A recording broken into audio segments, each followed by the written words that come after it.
It's the most wonderful time of the week when rock stars, young and old, from all over the world tune in live to hear me speak. Hey, rock stars, welcome. This is your show, a place where we share powerful stories to inspire you to grow physically, spiritually, mentally, socially, and financially, because we want you to then go and become the rock star of your industry. Happy New Year's Eve to you today, rock star. Where are you guys tuning in from? I just want to welcome y'all. Welcome to the last show of this year, 2020, and boy, has it been a year. Just want to thank you all for joining in. As you can see, my co-host, it's Miguel, is right next to me. He's in a different room today. We're trying something different.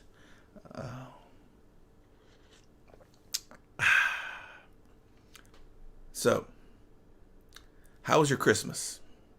Was it a good one? Did you spend time with family? Did you eat a lot? I did. Did you get some good gifts? I did. This is Compliments of Judith from Educated Zombies, a podcast that is under the umbrella of Low Budget Production, where Hey Rockstar is under that same umbrella. For all you podcast lovers out there, go right now to Facebook and look them up. Low Budget Productions. Add them, follow them, and check out the other podcasts under that umbrella. Rockstar, man, let's get back to today.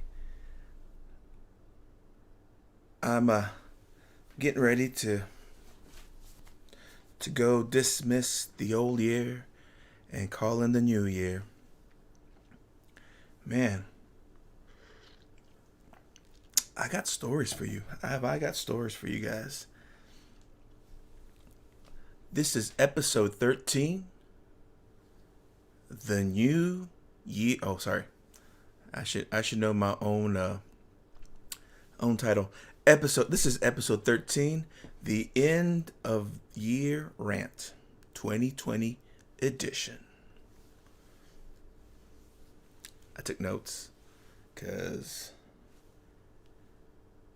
I want to share 5 losses that I had this year. I want to share 5 wins that I had this year. And at the end of the show, I want to share 5 dreams that I have for next year. Does that sound good? Will you stick around for that, Rockstar?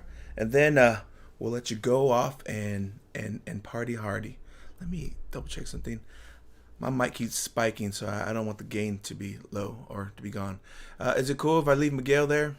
Or do you guys prefer me close up and personal? Doesn't matter. He's still there. Miguel sees you when you're sleeping. He knows when you're awake. No, he doesn't. Actually. So, y'all. Miguel's been asking me to let him do... Actually, no, you guys have been asking me. Miguel's just kind of hinting to let him have his own social media platform so that he can be an influencer as the most loved co-host of Hey Rockstar, the show. What are your thoughts? I would love for you. Actually, right now, if you do me a favor, if you're watching on Facebook or YouTube or even Twitch, give me a shout out. Just say hey. If you have a question, like any kind of question having to do with goal. Actually, how about this? Why don't you write down the coolest gift you got for Christmas? How's that? I'd like to see some comments in this show tonight. And tonight, remind me, Miguel, to highlight and see what we got. All right.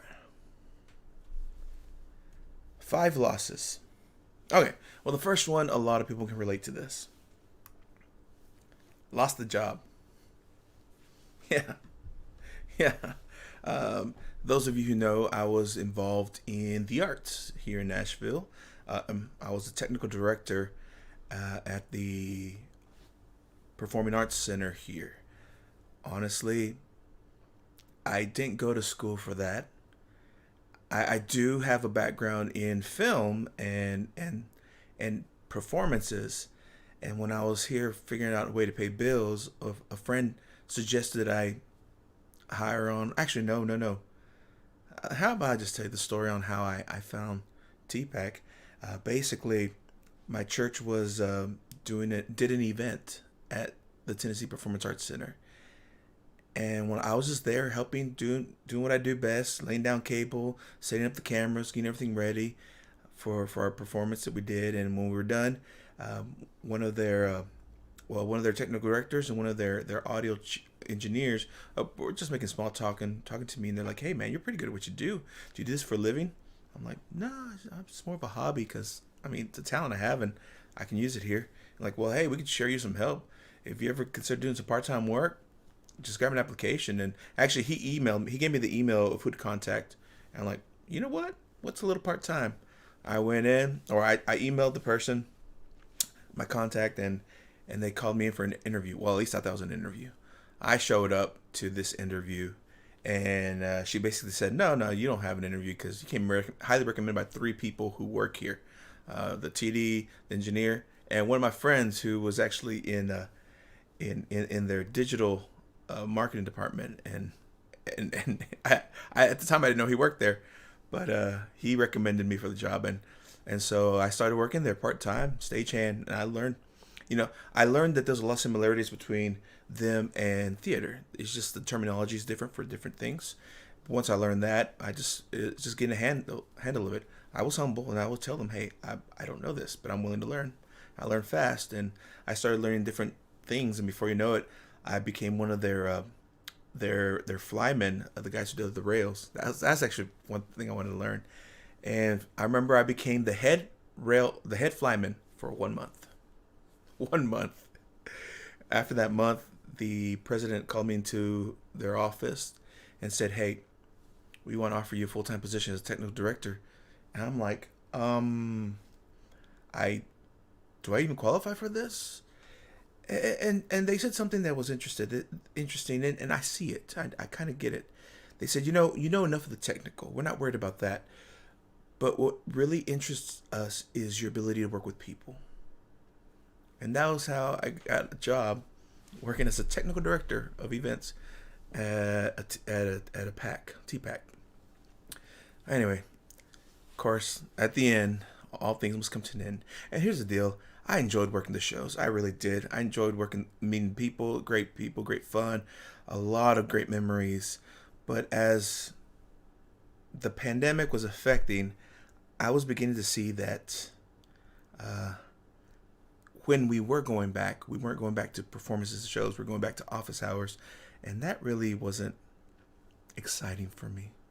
But they held on to as much as they could, and eventually they had to let me and some other people go. But anyway, I appreciate the 3 years that they gave me. I appreciate my time with them. I learned so much. I grew so much. I developed some great relationships with people that I'm still close with to this day because of my time with them. Second loss of 2020. And a lot of people can relate to this. We all lost loved ones. I lost a cousin to this pandemic, but and just friends from a family. But this was the year that my grandmother passed away. It was and the cute thing, not so much cute thing, but just it's kind of funny because for many years now she's been kind of not complaining, but just kind of telling my mom like, "Hey, did the big guy upstairs forget about me? Because I'm ready to go. I'm old." Well, she didn't say she was old, but my grandma was like, I think 94, if not 94, 95. She was there, and she was frail and small and just ready. But I remember when I got the text message from my sister, it was kind of like an urgent message and saying the doctor said that it's time for us to gather all the grandkids because grandma doesn't have much time. Well, Thankfully, I didn't have a job tie me down, so I grabbed some money from my savings and I flew down. And I showed up and I got to spend some time with her and the rest of the family. And here's the funny thing, not the funny thing, just the cool thing. A lot of us were able to be around her for her last moment. I mean, when she breathed her last breath, my mom and my aunts and uncles were around her bed, nieces, nephews, cousins. I was just outside of the door, and I looked at my watch. You know, everyone says according to the orderly or whatever, the doctor, they her time of passing according to their books was 4:05, but I saw her take her last breath at 4:01, and she was surrounded by loved ones in peace. It was such a beautiful passing. It was a beautiful moment. She wasn't alone. She was surrounded by much loved ones. And of course, it hurt. We cried, but more importantly, we celebrated the family that was there. And not to jab at anyone and not to get anyone in trouble, so I'm not going to mention my family's name, but there was a bunch of us in that house.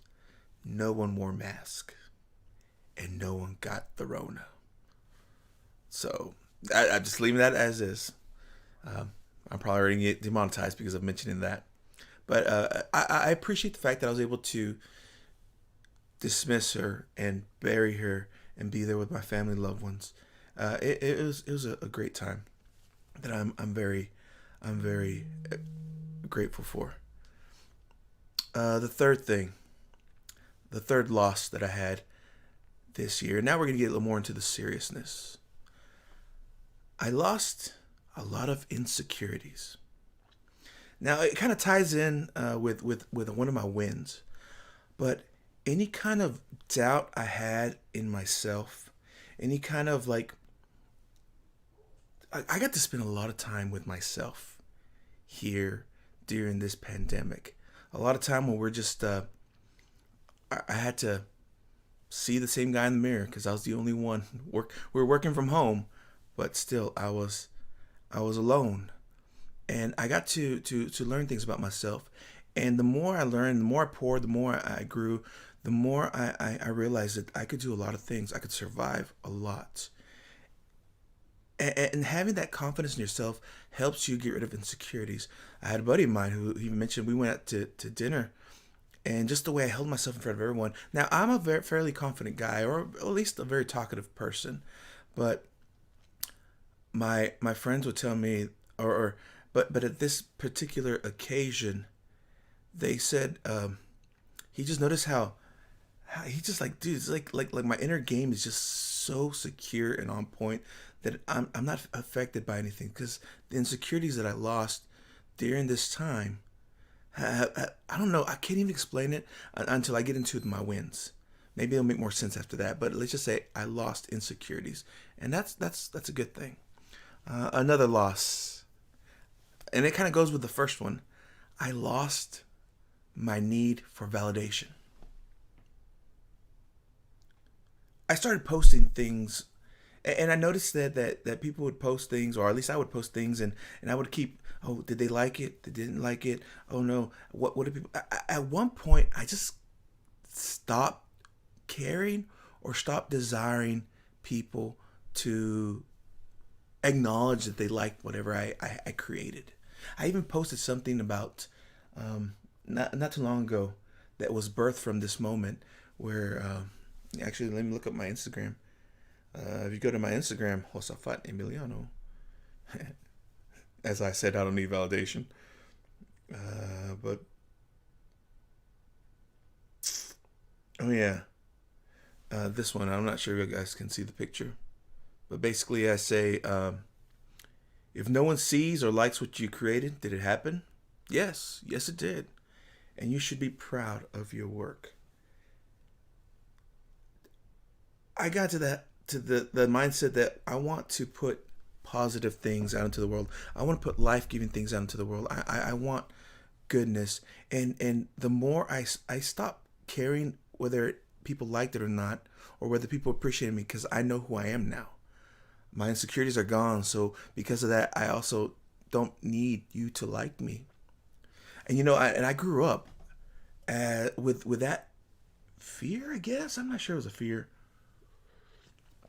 but I grew up with a desire to people please. But even in the book of wisdom, it says, how can I please people and serve God? Because if I was a people pleaser, I'd be useless to serve God. Because I'd be influenced by my culture, not so much by my faith. My culture will determine my walk, not so much the truth. And even Jesus in all his wisdom, he's like, I was talking about this with my best friends. What's more, and I heard this from a podcast, what's more powerful? The anointing or culture? And of course, the good little Christian in me would say, well, the anointing breaks the yoke, that breaks the bond. But even Jesus said, I can't do miracles in this town because of your lack of faith. In other words, I can't move. I can't do anything because the culture here is infected. This year, a lot of people were infected by our culture. I had to separate myself from that moment. I had to separate myself from validation from others to be able to cut off that need of and to cut off that culture infection. Anyway, just something about, I'm not here to be preachy. That's just something that I lost. And the fifth thing that I lost, I honestly lost my fear of loss. Wow. Where do you go when you've lost it all already? You go up. I mean, if you're already on the ground, you go up. I don't fear losing my house, my place, anything anymore, because I've learned to live with as little as possible, sometimes even with nothing as possible. Heck, I even know what it's like to fast. As a matter of fact, my church is about to go into a fast entering the new year. I know how to go without. Not to be materialistic or anything. I mean, I like things. Things are nice. This is definitely awesome. No, we don't have a merch store yet. But that's one thing that I lost this year. All right, let's go with the wins because I've taken too much time with the losses. Wins. First win, I became closer to my family. I'm the most adventurous. Well, I can't say the most. I am very adventurous. And there were times when I would take off for months at a time. And my parents would send me a message through someone like, hey, report, check in, call in. And I would call them maybe once every other week on a Saturday or whatever I had a chance. But I was just so busy, so going. But this pandemic slowed me down. I had to be home. I wasn't busy doing a night show. I wasn't busy doing a late show. I wasn't busy doing all this. I was home. So I got, and then the Zoom calls and the Facebook what's it called? FaceTime with my family. My nieces and nephews, we actually started a family movie night, and we, even after they said we're gonna start getting more together, we continued on this every week. We all take turns picking a movie, and we just kind of zoom in to talk to each other while we watch this movie. It's fun. I felt so much closer. I've gotten to know my family a little better. I've gotten to know my best friends a little bit better during this time too, because we're constantly in communication. We're talking. I think this year, I've learned to reconnect with those whom I love the most. So my community is full, and even at church and whenever I get a chance to serve, I serve with people that I like, and my community is full. But anyway, second win, I traveled. During the pandemic, I traveled. All right, so guys, there's a saying in faith cultures, when you need to find yourself, find your prayer closet, find your and it could be a literal closet where you're no longer affected by what's around the world, and you can just focus on your walk, your talk, your prayers. My prayer closet is my car. I like driving it and going on just long rides and just talking, listening to music, or sometimes listen to nothing. Like BB King, I would listen to the rhythm of the road. It's a beautiful thing. I've got to appreciate meditation and just letting my thoughts think. My thoughts think. But I got, during this time, I would travel to and from Texas, back and forth. I got to go to Michigan to visit Will at his pizza place. I went to Arkansas to visit my other best friend, Reverend Ferguson, and amongst other people. I just, I could have flown, and sometimes I did fly, but for the most part, I enjoyed driving, putting miles on my car. But I don't care, because to me it's worth it. And that travel just helps. When you go to somewhere different, you have to learn to be adaptable, flexible, just open to whatever. And so that's something that was a win for me. I guess my third win is I have a stronger faith. Now, I'm not going to go too much into these details, but right before the pandemic, I had to simplify my belief system, because there was too many things that were just overwhelming me. Too much religiousness. Not religion, but just religiousness. And I had to just simplify and say, all right. Without going to deeper things, I remember just on my heart to heart with the big guy upstairs, I'm like, God, martyrs died for their faith. They died for their belief. But right now, I don't feel moved to die for what is being taught to me. I need to know what I'm willing to die for, what I'm willing to live for, what I'm willing to die for. And knowing the word, listen to the scripture, I came up with just my simple, and I'll make another video for this, because it's actually pretty cool, at least for me. Another win that I had, fourth win, I became greater in value.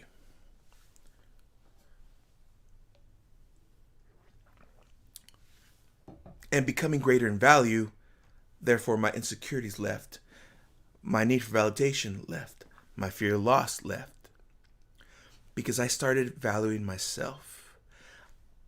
Instead of just spending hours and upon hours of just watching entertainment, although the Tiger King was interesting. And I did watch, but I would also make time to read, to learn new skills, to learn new trades, to learn about investment, to learn about cryptocurrency, to learn about new health ways, different health ways. Watch a lot of educational things, but at the same time, just to stop and take care of myself. And that's when I developed the whole disciplines. If I learn to there's a book called Atomic Habits, and it's all about the little things that you can change. But I simplified my goals by developing the big five: to work on myself physically, to work on myself spiritually, to work on myself mentally, to work on myself socially, and to work on myself financially. But instead of trying to take big chunks, I would do a little alterations, little changes, little tweaks, to kind of, how Alex was talking about that thermometer. You set your temperature, you set your dial to where you want. That way, if you're hot, you're too hot, you cool it down. If you're too cold, you warm it up, and you're constantly working at that thermometer. And these little tweaks are me recalibrating that thermometer, so that whenever I veer off, I can move right back to where I need to. Because these little tweaks, as long as I remain faithful, I know that in 1 year time, I'm going to be fruitful. I'm going to be very different. And number 5, the big win for this year, 2020, was the birth of Hey Rockstar. Ever since moving here to Nashville almost 6 years ago, I've been wanting to do a podcast. I've been wanting to do a place where I can share my stories, share my heart, help empower others. And I just didn't have the time. I didn't have the chance. I didn't have the strength, or whatever you want to call it. But thankfully, during the pandemic, on September 29th of 2020, we officially launched Hey Rockstar. And I am loving it. I'm having fun doing these things, sharing stories with you guys. I'm having fun doing interviews, and I want to interview more people. So please, y'all, jump on in, interview. Let's share your story. I want to hear. I want to meet other rock stars. And bring them into this platform to share it. But hey, Rockstar, I see big things for that. I think it's pretty cool. It's something that was it's something that's been fun. And also we launched the podcast. We have this live stream show on Thursdays, and on Mondays I release the podcast in case you want to listen to it on your ride home or wherever you're going. Now, 5 dreams for next year. First of all, before I go in here, gotta say hello to Jose Sanchez. Have a great new year, everyone. Abby Emiliano Shaw, my sister. Guys, it's gonna be a great 2020 was great because of how far I've come. But 2021, all right, so when I was making my list of 5 dreams that I have for the coming year, I started off with, I want to ... I want to ... And then I stopped and I said, is this a wish or is it a dream? If it's a wish, then yeah, I wish this would happen. I want it to happen. I just saw that the Wonder Woman movie that just came out, the new one, WW84, and it's all about, oh, I wish. And you know what? I don't wish. Ooh, neighbors passing by.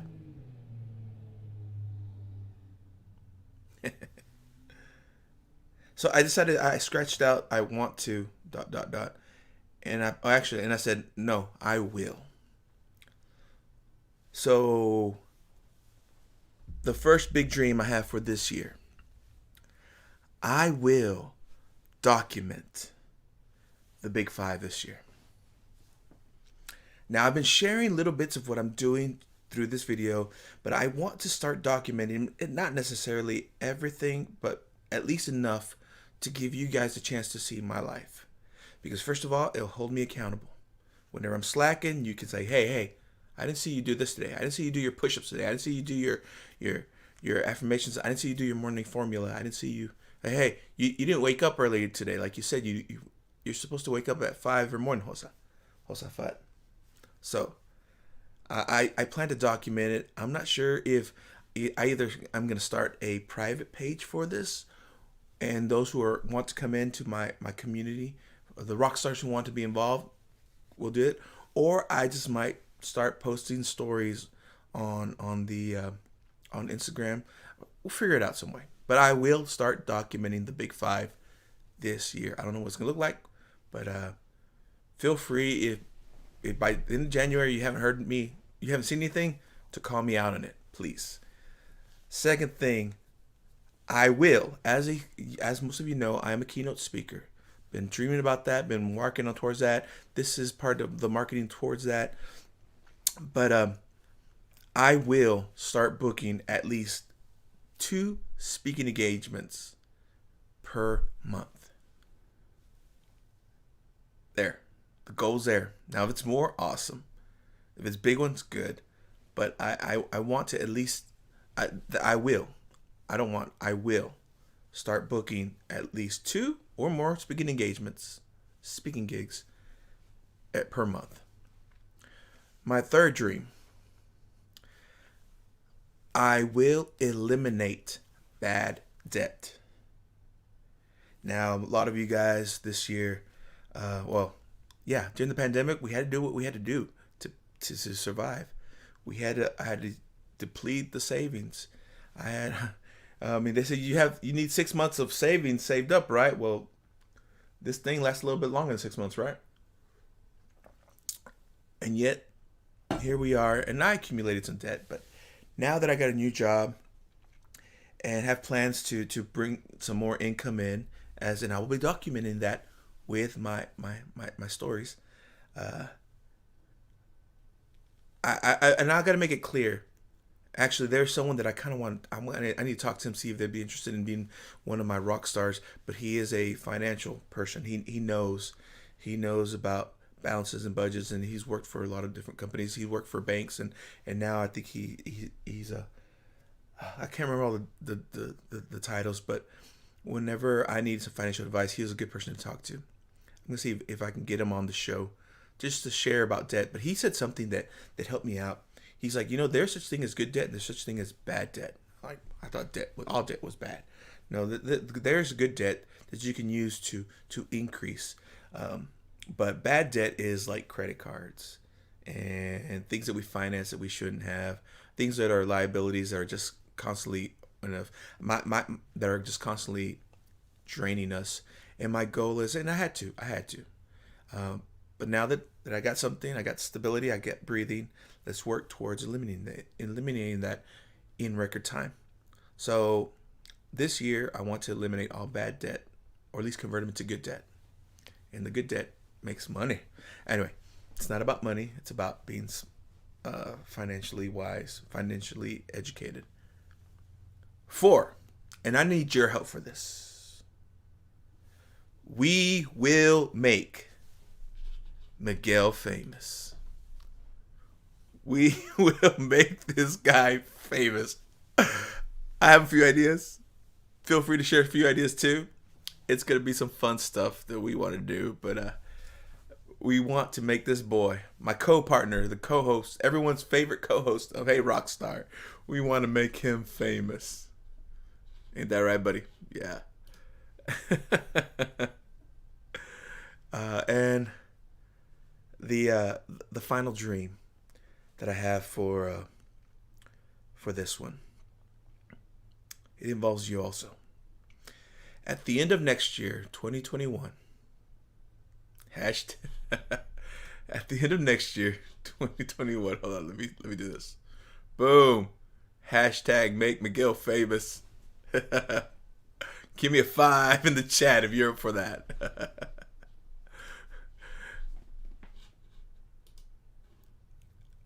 I love community. I love bringing people together.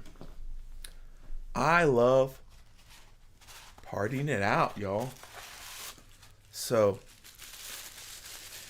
now that the vaccination is gone, or now that there's a cure for whatever, next year maybe the government will let us all get together to party.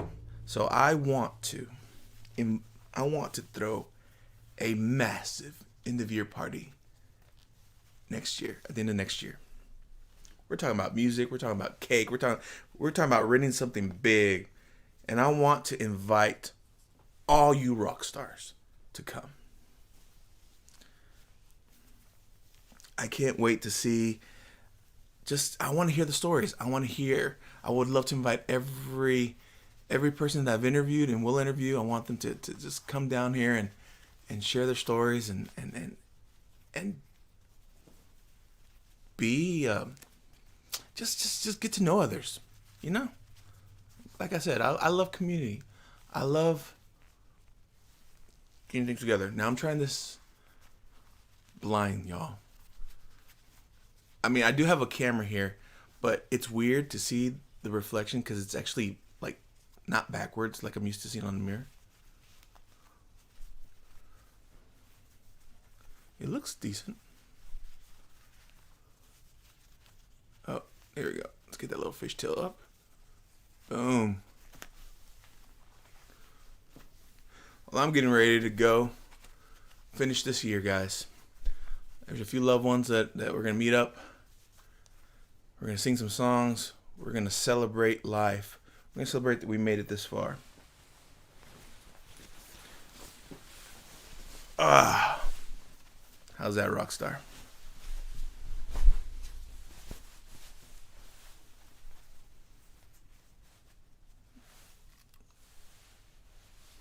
Hey. Well, that's it, y'all. My 5 losses, my 5 wins, my 5 dreams for this coming up year. Gracias a todos por escucharme, a mis padres que yo sé que me están escuchando desde Andrews, America. My parents who are listening to me from Andrews, America, my family, siblings, loved ones. Gracias por su apoyo. Thank you for being a part of my life. My best friends who I know are listening right now one as they're traveling. One's traveling, the other one is with his loved one at home. And everyone who is going to listen to this in the following days to come. I'm proud of you, Rockstar. You made it this far. And it's time to dream big. You know, why don't you share your 5 dreams or your 5 wins? Or maybe your 5 losses that you learned something. Whatever it is. All the way from Nashville. I just want to thank you for joining us. Next year is going to be something different. But all the way from Nashville. Oops. I'm Josafat Emiliano, and that's Miguel. And we want to say thank you for your time. So from Nashville to your homes, to your cars, from one Rockstar to another Rockstar, I do wish that tonight and every night to come, that your life be filled with much, much love and many blessings. Happy New Year, Rockstar!